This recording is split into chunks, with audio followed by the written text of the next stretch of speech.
Ôi, anh Thành, Hả? đi đâu đây? Mẹ, tay cầm cái gì mà nhìn ghê đấy? Anh đi chơi tí. Mày không biết đây là cái gì à? Ừ, mẹ, nhìn lạ vậy. Sao như cái gì nữa? What the hell?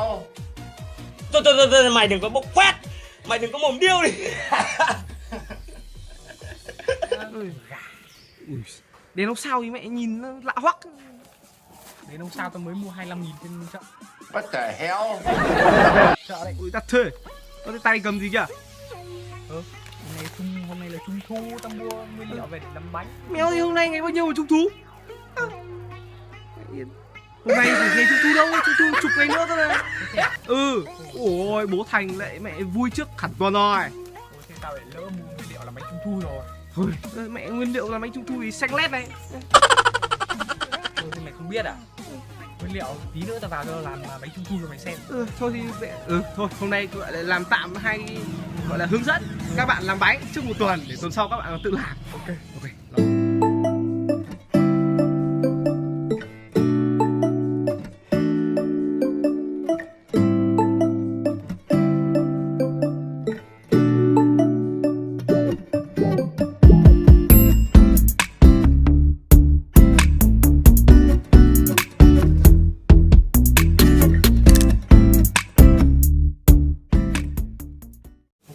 Thì bây giờ mình sẽ làm bánh trung thu các bạn nhé. Thì ở đây mình đã mua một gói bim bim và mấy túi chip chip rồi các bạn ạ. Thì bây giờ mình sẽ đổ bim bim ra để làm bánh nướng cho các bạn nhé. Bim bim này thì mình sẽ dùng để làm bánh nướng các bạn ạ. Đây là bim bim gì hả anh Thành? Đây là bim bim khoai tây vị dưa leo.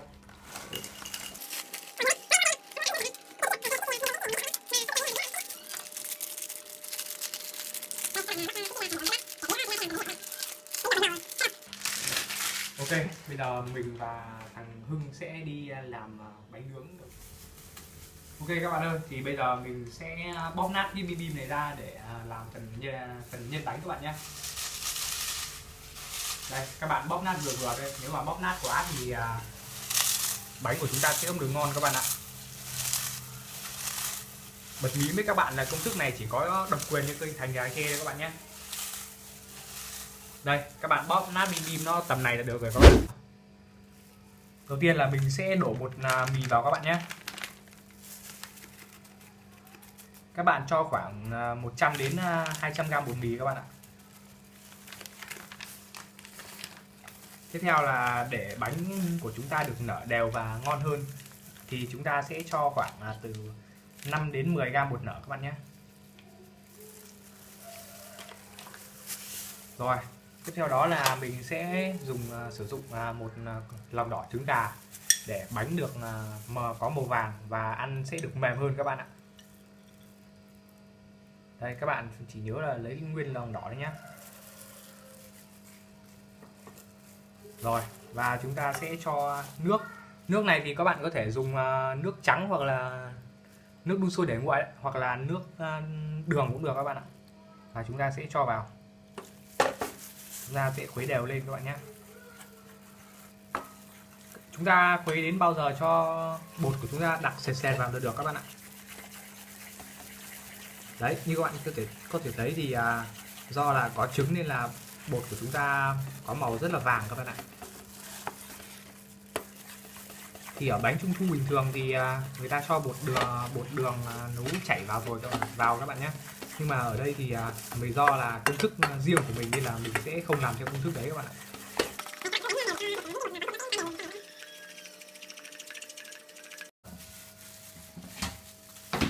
Đây các bạn ơi, thì các bạn hãy nhào bột để cho bột của chúng ta được dẻo dẻo như thế này là được rồi các bạn nhé. Đây.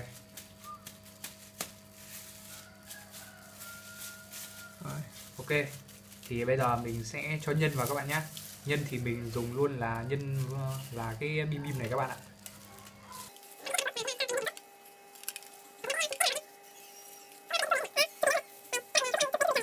Để gọi là tìm cảm giác mới lạ.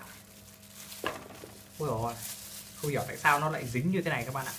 Tomorrow. Các bạn ơi, thì mình đã cho bánh vào một chiếc bát để làm khuôn rồi các bạn nhé. Thì bây giờ mình sẽ cho vào lò nướng để nướng các bạn. Các bạn bật lò nướng khoảng 200 độ đến 250 độ các bạn nhé. Và để 5 phút. Chúng ta sẽ nướng 2 lần như thế các bạn nhé. Và trong các lần thì các bạn hãy dùng dầu ăn để phết lên cái mặt của chiếc bánh, để chiếc bánh không bị khô, tránh tình trạng vỡ nứt các bạn ạ. Ok, chúng ta cùng đợi kết quả để xem bánh nướng mình làm sẽ như thế nào nhé. Và trong thời gian đó thì mình sẽ đi làm bánh dẻo các bạn ạ. Các bạn ơi, trong thời gian đợi bánh nướng nó chín thì bây giờ mình sẽ đi làm bánh dẻo nhé. Bánh dẻo này thì mình sẽ dùng chip để làm bánh dẻo nhá. Tại vì chiếc chip này nó có đủ rất là nhiều sắc màu các bạn ạ. Làm cái bánh dẻo thì trông nó sẽ bắt mắt và ăn sẽ ngon hơn. Thì các bước làm bánh dẻo rất đơn giản các bạn ạ. Các bạn chỉ việc là mua chip về và chúng ta sẽ đổ chip ra một cái bát và chúng ta sẽ nặn thành hình bánh dẻo các bạn nhé. Rất đơn giản. Đây, các bạn cứ bóp chặt nó vào để cho cái chip của chúng ta nó sẽ dính vào với nhau các bạn ạ. Và nó sẽ trở thành cái bánh dẻo.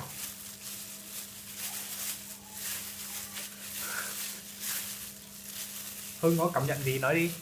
Không nói nên lời các bạn ạ. Sau bữa cơm Coca là nó quá đủ rồi. Hôm nay mình còn phải ăn bánh nướng bim bim với cả. Có bạn hỏi là anh ăn xong về cái việc gì không? Thì trả lời như nào hả Hưng? Thì ăn xong mình vẫn rất là khỏe các bạn nhé. Hôm nào các bạn nên mua vài chai Coca về bảo bố mẹ nấu bữa các bạn nhé. Thích thì làm cả mẹ bữa lẩu Coca cũng được.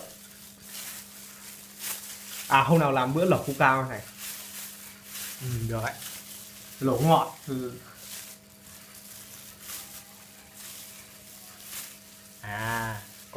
Có Các bạn comment là mày lấy gạo mày nào không? Đó, bố anh đi đâu? Thế, các bạn ơi, các bạn mình có làm video, các bạn thử qua mình.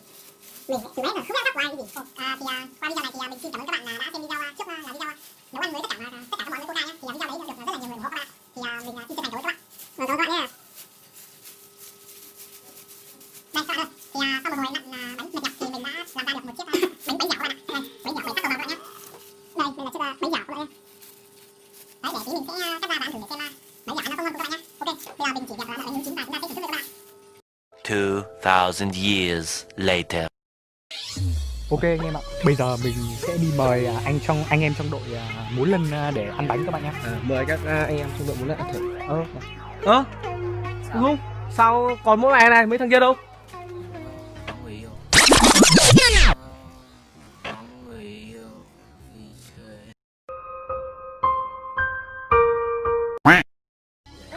Mày không có à? Thôi, ở lại ăn bánh trung thu với anh em. Thôi, mãi là anh em. Mãi là anh em nhé. Mãi mãi là anh em nha. Có phúc cùng hưởng, có họa cùng chịu anh nhé.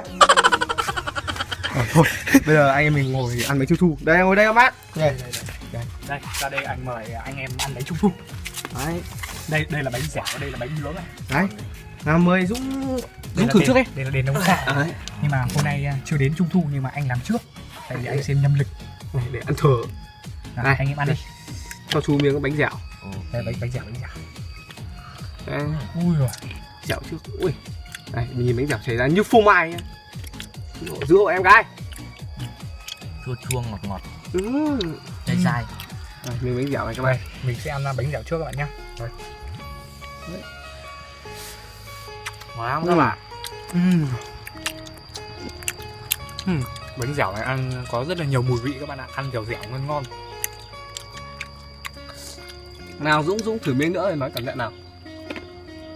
Đây. Mình sẽ ăn vị cam nha các bạn.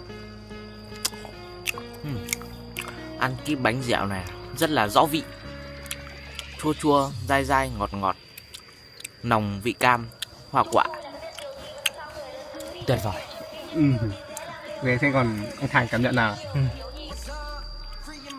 Bánh dẻo này rất là ngon các bạn ạ. Đố mày biết bánh dẻo này được làm từ cái gì ạ? Từ bột. Đúng rồi. Bánh dẻo này bột đấy. Làm từ bột các bạn nhé. Bánh dẻo này thì ăn rất là dai các bạn ạ. Vị thì rất là đậm vị trái cây các bạn ạ. Đây bây giờ mình sẽ thử một miếng và cũng tự đánh giá các bạn nhé. Ui giời. Đấy. Nhìn cái màu vàng ngon phết các bạn ạ. Bây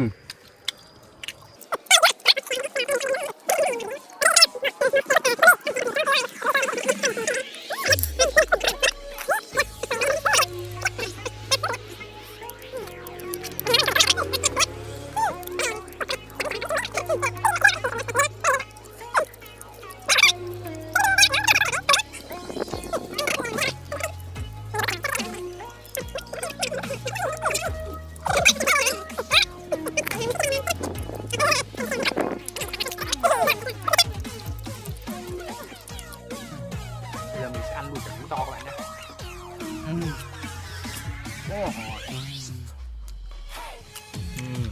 Ngon lắm các bạn.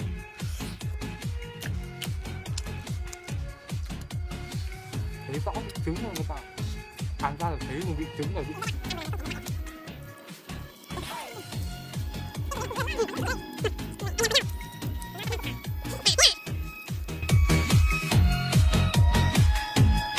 Bây giờ anh em mình sẽ gọi là biểu diễn cho các bạn một chuyên mục múa lân của Dubai các bạn nhé.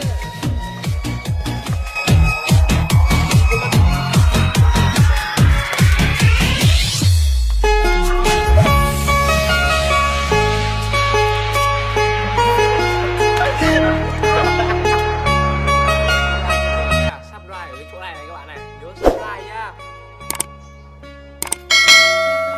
Nhớ subscribe đấy, subscribe thì miễn phí đấy, nhớ subscribe cho mình. Subscribe tận bạn vào nha, subscribe.